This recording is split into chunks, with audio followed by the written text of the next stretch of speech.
Disclaimer. This video is intended for educational and informational purposes only. We do not aim to criticize anyone or support any political party. The primary objective is solely to analyze publicly available information. Viewer discretion is advised.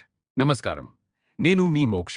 ఈరోజు మనం ఆంధ్రప్రదేశ్ రాజకీయ చరిత్రలో తమకంటూ ఒక ప్రత్యేక అధ్యాయాన్ని లిఖించుకున్న ఇద్దరు దిగ్గజ నేతల గురించి మాట్లాడుకుందాం. ఒకరు సుదీర్ఘ అనుభవం ఉన్న నాయకుడు నారా చంద్రబాబు నాయుడు గారు, మరొకరు అశేష జనవాహిని మద్దతు ఉన్న వైఎస్ జగన్మోహన్ రెడ్డి గారు. వీరిద్దరి రాజకీయ ప్రయాణం మరియు రాష్ట్ర అభివృద్ధిపై వారు వేసిన ముద్ర ఏంటో ఇప్పుడు చూద్దాం.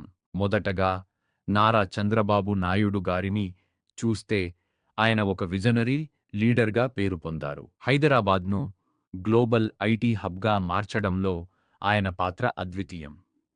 టెక్నాలజీని సామాన్యుడికి చేరువ చేయడం, విదేశీ పెట్టుబడులను ఆకర్షించడం మరియు నాలెడ్జి ఎకానమీని నిర్మించడం ఆయన రాజకీయ శైలిలో ముఖ్య భాగాలు. ఉమ్మడి ఆంధ్రప్రదేశ్లో మరియు విభజిత రాష్ట్రంలో సుదీర్ఘకాలం ముఖ్యమంత్రిగా పనిచేసిన అనుభవం ఆయన సొంతం. ఇక వైఎస్ జగన్ మోహన్ రెడ్డి గారి విషయానికి వస్తే ఆయన ఒక పవర్ఫుల్ మాస్ లీడర్. తన సుదీర్ఘ పాదయాత్ర ద్వారా ప్రజల కష్టాలను స్వయంగా చూసి వారికి చేరువైన తీరు విశేషం. ముఖ్యంగా సంక్షేమ పథకాల ద్వారా పేదరికం నిర్మూలనకు ఆయన పెద్దపీట వేశారు.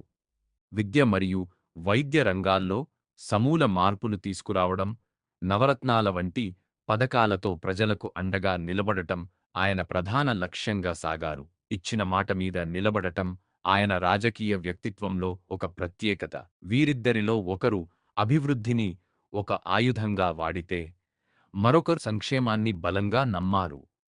ఒకరు అనుభవంతో రాష్ట్రాన్ని ముందుకు నడిపించాలని చూస్తే మరొకరు ప్రజల అవసరాలను గుర్తించి నేరుగా అండగా ఉండాలనుకున్నారు.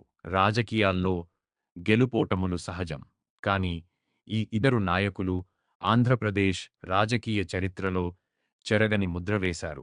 మీకు ఈ ఇద్దరు నాయకులలో ఎవరి వ్యూహం బాగా నచ్చుతుందో కింద ఉన్న కామెంట్ సెక్షన్లో మర్యాదపూర్వకంగా తెలియజేయండి.